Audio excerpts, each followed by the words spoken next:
What is the foundation of faith? विश्वास की नींव क्या है? The word of God. वो है परमेश्वर का And वचन। what did Jesus say? यीशु ने क्या कहा? Labor on the word. वचन पर परिश्रम करो। That means do overtime on the word. इसका मतलब अतिरिक्त समय वचन पे दो।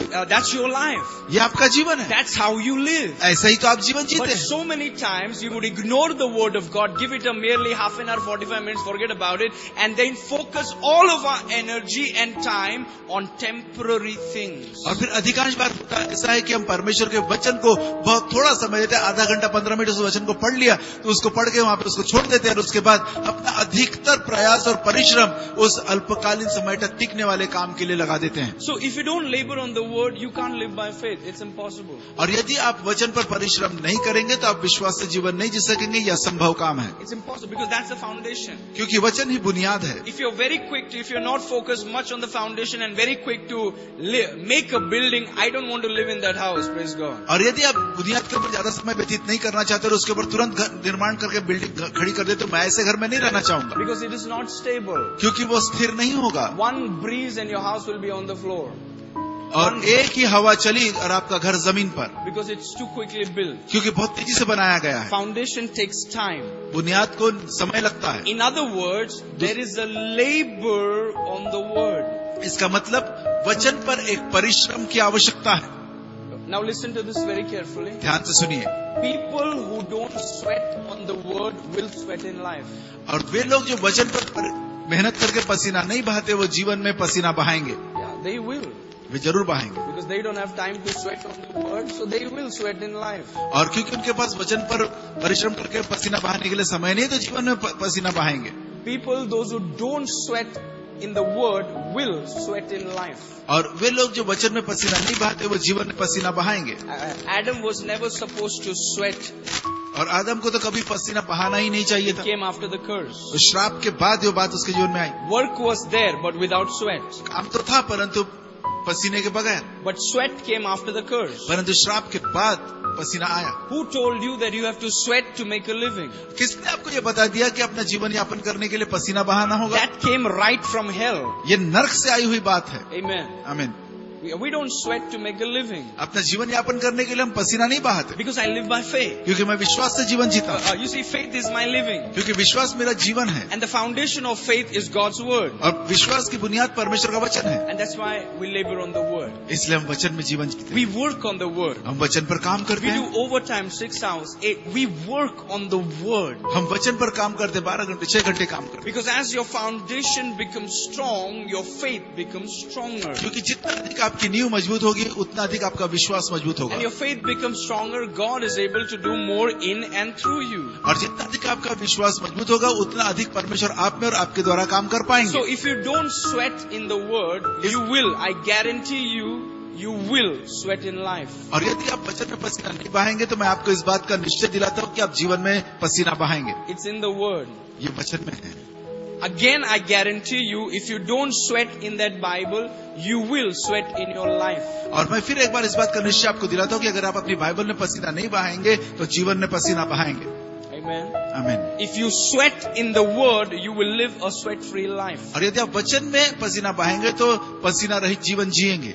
Amen. आमीन। So we make a decision to sweat and to work in the word. इसलिए हम एक निर्णय लेते हैं कि हम वचन पर काम करेंगे और वचन पे पसीना बहाएंगे। Eat it उसे खाइए and drink it और उसे पी लीजिए and get it inside your blood. और अपने लहू के अंदर उसे ले लीजिए। Let your blood report say John 3:16. और आपके लहू की जो खून को जांच के बाद में जो पड़ताल के बाद जो रिपोर्ट आएगी और यूहन्ना 3:16 बताने पाए। Praise God. प्रभु की स्तुति हो। Or whichever verse you have taken. और जो भी वचन आपने लिया है वो। So we said that the foundation of faith is God's word. हमने कहा कि विश्वास की नींव परमेश्वर का वचन है। And one of Romans 10 verse number 13. Let's read from verse number 13. आइए 13 वचन से रोमियो 10वां अध्याय पढ़ेंगे। For whoever calls on the name of the Lord shall be saved. क्योंकि जो कोई प्रभु का नाम लेगा वह उद्धार पाएगा। How then shall they call on him whom they have not believed? फिर जिस पर उन्होंने विश्वास नहीं किया वे उसका नाम क्यों कर लें? And how shall they believe in him whom they have not heard?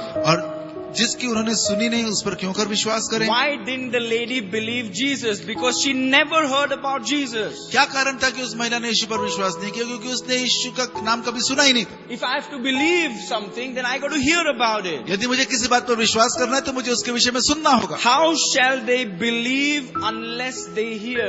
और जब तक वे सुनेंगे नहीं तो वो कैसे विश्वास करेंगे? And how shall they hear without a preacher? और प्रचारक के बिना क्यों कर सुने? And how shall they preach unless they are sent? और यदि भेजे न जाए तो क्यों कर प्रचार करें? As it is written, how beautiful are the feet of those who preach the gospel, who bring glad tidings of good things. जैसा लिखा है कि उनके पांव क्या ही सुहावने हैं जो अच्छी बातों का सुसमाचार सुनाते हैं। But they have not all obeyed the gospel, for Isaiah says, Lord, who has believed our report? परंतु सबने उस सुसमाचार पर कान न लगाया। यशायाह कहता है कि हे प्रभु, किसने हमारे समाचार की प्रतीति की है? Verse number 17. 17 वचन। So then, now, when you read so then, you question so when. और यहाँ पर जब बात आती है सो, यानी जब सो की बात आती है तो कब, ये प्रश्न पूछना है। He says so then, so we question so when. और तब ऐसा लिखा है सो, अतः तब उसके बाद पूछना है कब। That means when God sends preacher and they preach the word and people hear it and faith comes and you believe it, and out of that faith when you call upon the name of the Lord, something will happen. और ये तब होता है जब परमेश्वर किसी को भेजते हैं और प्रचारक को भेजते हैं और प्रचारक आके परमेश्वर के वचन को, अभिषेक वचनों को बोलते हैं और आप उस वचन को सुनते हैं, आपके अंदर विश्वास आता है उस भरोसे के साथ। जब आप उसको बोलते हैं तब वो चीज होती है। So then faith comes, everybody say with me, faith comes. विश्वास आता है by hearing and hearing the word. वो सुनने से और वचन के सुनने से आता है। As you're hearing the word right now, what is happening? इस समय जब आप वचन को सुन रहे हैं तो क्या हो रहा है? Faith is coming. आप में विश्वास आ रहा है। Can you feel it? क्या महसूस कर सकते हैं आप? Really? सही में? Can you feel that? What's happening? Is there something moving in your stomach? What's happening? क्या हो रहा है? क्या महसूस कर रहे हैं? कुछ पेट में गुड़मुड़ हो रहा है क्या? Yeah, I feel it. हाँ, मुझे महसूस हो रहा है, कुछ तो हो रहा है मेरे अंदर। I feel it. हाँ, मुझे महसूस हो रहा है, मुझे। You can't feel it. आपको महसूस नहीं होता। But how do you know it's coming? परंतु ये कैसे जानते हैं कि वो आ रहा है? Because God said it. क्योंकि परमेश्वर ने कहा है। As you hear the word, what's happening? जब वचन सुनते तो क्या होता है? Faith is coming. विश्वास आ रहा है। Faith is coming. विश्वास आ रहा And है। you keep hearing what's happening. और आप सुनते रहते क्या हो रहा है? Faith is coming. विश्वास आ रहा है। Faith is coming. विश्वास आ रहा है। It's that bucket and the drop is falling on that bucket. और वो एक बाल्टी की तरह जिसमें कि एक एक बूंद टपक रही है उसके अंदर। Don't give up, keep hearing. Faith is coming. और आप विश्वास आ रहा है इसलिए छोड़ मत दीजिए उसे। Don't give up, keep hearing. और सुनना मत बंद कर See, दीजिए, that's why सुनते रहिए। I told you, you must take the CD.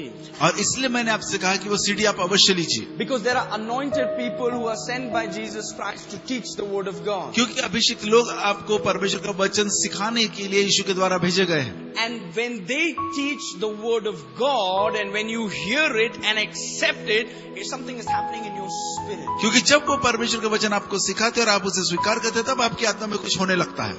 Your faith is coming. आप में विश्वास आता है। Right now, faith is coming into your spirit. इसी समय आपकी आत्मा में विश्वास आ रहा है। See, there is a change happening. एक बदलाव हो रहा है। See, anytime you're facing a problem, जब भी आप किसी समस्या का सामना करते हैं and you know that faith can solve it, और आप ये जानते हैं कि विश्वास उसको हल कर सकता है, take some anointed teaching and start hearing it again and again and again. Why? Because faith is coming. और तब एक अभिषेक शिक्षा को ले लीजिए और उसे बार बार सुनना आरंभ करें। क्यों?